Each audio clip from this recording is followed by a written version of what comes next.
طارق فضل چودھری صاحب، آپ کو کیا لگتا ہے کہ اگلے 6 ہفتے جو ہیں 8 فروری 2026 سے پہلے خیبر پختونخوا میں کیا ہوگا؟ چیف منسٹر صاحب کو ڈسکوالیفائی کرنے کی کارروائی شروع ہوگی یا گورنر راج لگ جائے گا؟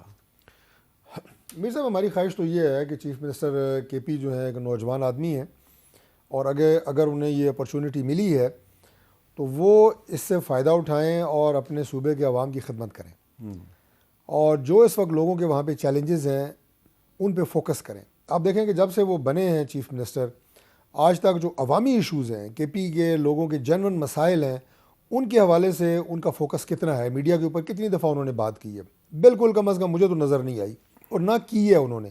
یعنی یہ اب تیسرا ٹرم ہے پاکستان تحریک انصاف کی گورنمنٹ جو کے پی میں بنی ہے، اور یہ اب وہاں پہ ان پہ ایک عذاب کی صورت میں نازل ہوئی ہے۔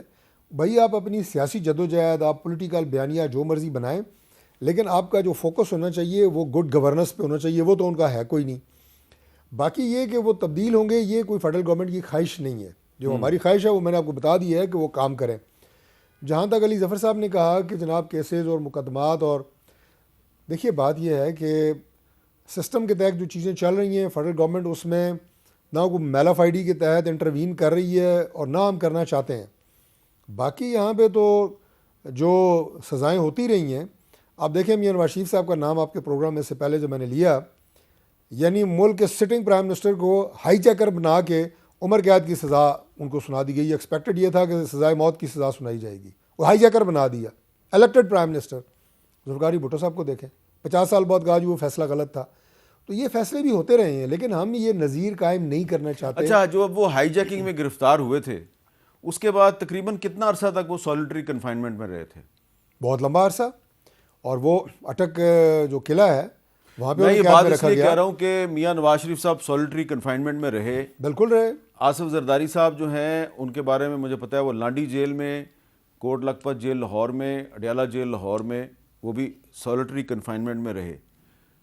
شہباز شریف صاحب بھی کچھ عرصہ کے لیے رہے۔ بالکل رہے ہیں، اور ٹھیک ہے، یہ تینوں لیڈرز جن کا آپ نے نام لیا ہے انہیں وہ تمام تر سہولیات، یہ ریکارڈ کی بات ہے، حاصل نہیں تھی جو آج عمران خان کو جیل میں حاصل ہے۔ لیکن اگر یہ تینوں سالیٹری کنفائنمنٹ میں رہے، آج کا پریزیڈنٹ، آج کا پرائم منسٹر، تو ان کو سبق نہیں سیکھنا چاہیے کہ ابھی عمران خان سے ان کا سیاسی اختلاف ہے تو ان کو سالیٹری کنفائنمنٹ میں نہ رکھیں؟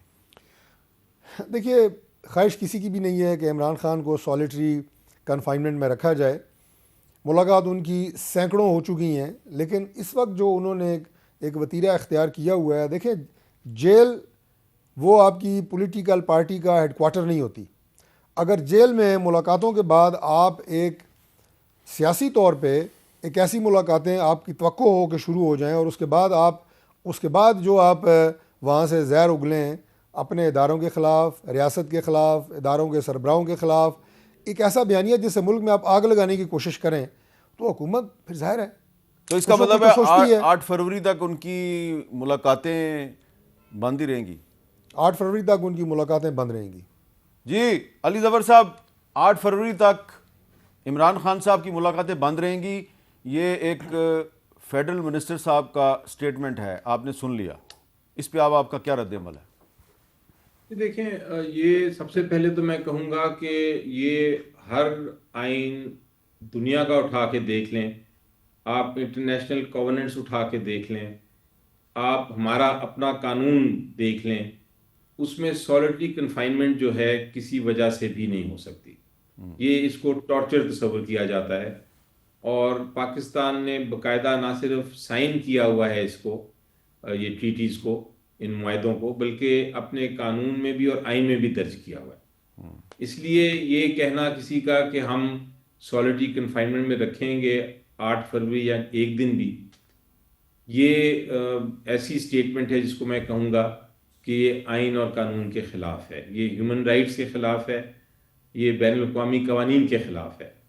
اس لیے اس کو جیسا میں نے کہا طاقت کے ذریعے تو شاید وہ اس کو نافذ کر دیں، اس قسم کی غیر قانونی چیز کو، لیکن تاریخ میں اس کو نہیں برداشت کیا جائے گا۔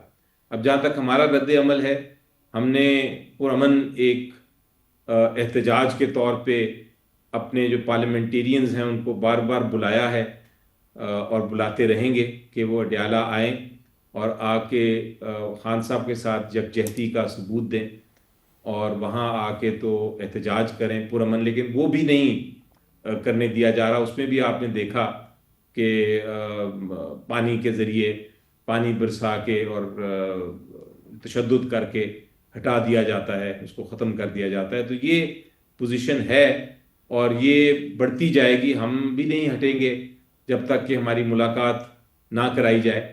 اس کے علاوہ اگر حکومت سمجھتی ہے کہ ڈائلاگ یا کوئی ایسا طریقہ کار جو اچکزئی صاحب نے کہا ہے وہ پاسبل ہے, اس پہ وہ واقعی ہی کوئی آگے بڑھ کے قدم بڑھانا چاہتے ہیں, تو پھر اس کے ساتھ بھی ایک میٹنگ کا بڑا گہرا تعلق ہے, کیونکہ شرط یہ ہے کہ آپ ملاقات کرا دیں.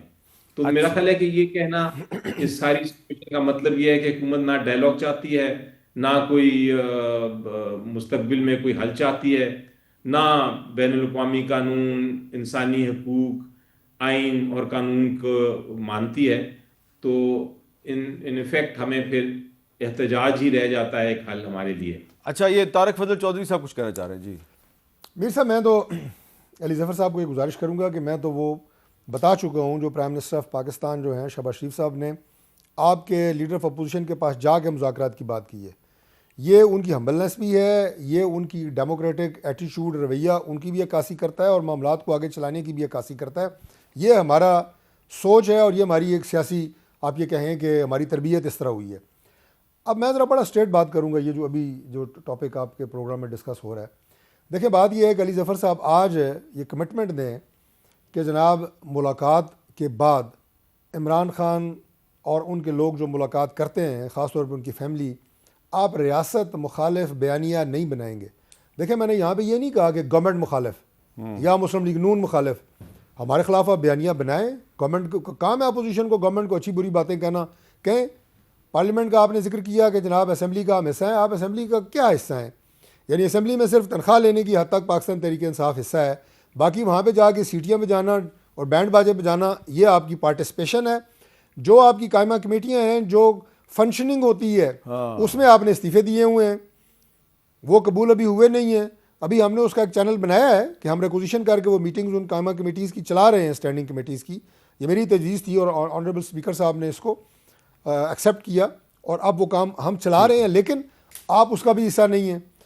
تو بھائی بات یہ ہے کہ سوائے ان ملاقاتوں سے ہم بالکل, میں نے پہلے کہا, نہ سالیٹری کنفائنمنٹ ہمارا کوئی ایجنڈا ہے, نہ ہم چاہتے ہیں عمران خان سے ایک دن میں 10 لوگ ملیں. ہماری صحت پہ کیا فرق پڑتا ہے, یعنی حکومت کو کیا فرق پڑتا ہے, لیکن فرق ہمیں اس وقت پڑتا ہے کہ جب ملاقات کے بعد آپ باہر نکلتے ہیں, جو بیانیہ آپ وہاں پہ دیتے ہیں جیل کے گیٹ پہ, اسے انڈین چینل چلا رہے ہوتے ہیں. دیکھیں جی, پاکستان میں یہ بات ہو رہی ہے, آپ ریاست کو گالیاں دے رہے ہوتے ہیں, ملک کو گالیاں دے رہے ہوتے ہیں, آپ اس کو ڈیفینڈ کرنا ہماری ذمہ داری ہے. اچھا, اب میں کیونکہ میں نے ابھی ایک عبد القدیر بلوچ صاحب کا کلپ چلایا, تو ایک مجھے پولیٹیکل ورکر جو ہیں وہ فوراً یاد آ گئے ہیں, جو کہ پہلے ان کا بھی انتقال ہوا ہے. جب آصف زرداری صاحب سالیٹری کنفائنمنٹ میں تھے اڈیالہ جیل میں, تو بڑا احتجاج کرتے تھے اس زمانے میں وہ, اور مجھے یاد ہے بڑی پریس ریلیزیں لے کے آتے تھے, احتجاجی مظاہرے کرواتے تھے. ابن رضوی صاحب, تو محترمہ بے نظیر بھٹو کی شہادت کے بعد جب ہم انویسٹیگیشن کر رہے تھے تو اس جگہ پہ کھڑے ہو کے انہوں نے بہت سی باتیں بتائی تھیں, اور پھر جب ان کا انتقال ہوا تو ان کی وصیت کے مطابق اس جگہ پر جو ہے ان کا جنازہ جو ہے اس کو رکھا بھی گیا. ایک کلپ ان کا بھی دیکھ لیں. رائٹ سائڈ سے فائر کہاں سے آیا؟ میں یہ سمجھتا ہوں کہ فائر جو ہے وہ اس ٹنکی کی طرف سے کہیں سے آیا. یہ جو ٹینکی ہے یہاں سے آیا فائر؟ جی, اس جگہ سے آیا ہے فائر. یہاں سے بی بی کو جو فائر لگا ہے وہ یہاں پیچھے والا نہیں ہے, یہاں یہ جو چھوٹی چھت ہے اس یہاں سے, جی اس جگہ سے آیا ہے. تو یہ وہ جگہ ہے جہاں پہ کچھ لوگ موجود تھے جن کے بارے میں آپ نے نشاندہی کی تھی؟ میں 3 دفعہ نشاندہی کی ہے بی بی پولیس والوں کو کہ اندر لوگ 10-12 ہیں, کون ہیں. انہوں نے ثبوت ہی سارے مٹا دیے, کسی ایک شخص کا بھی انہوں نے پوسٹ مارٹم نہیں کیا.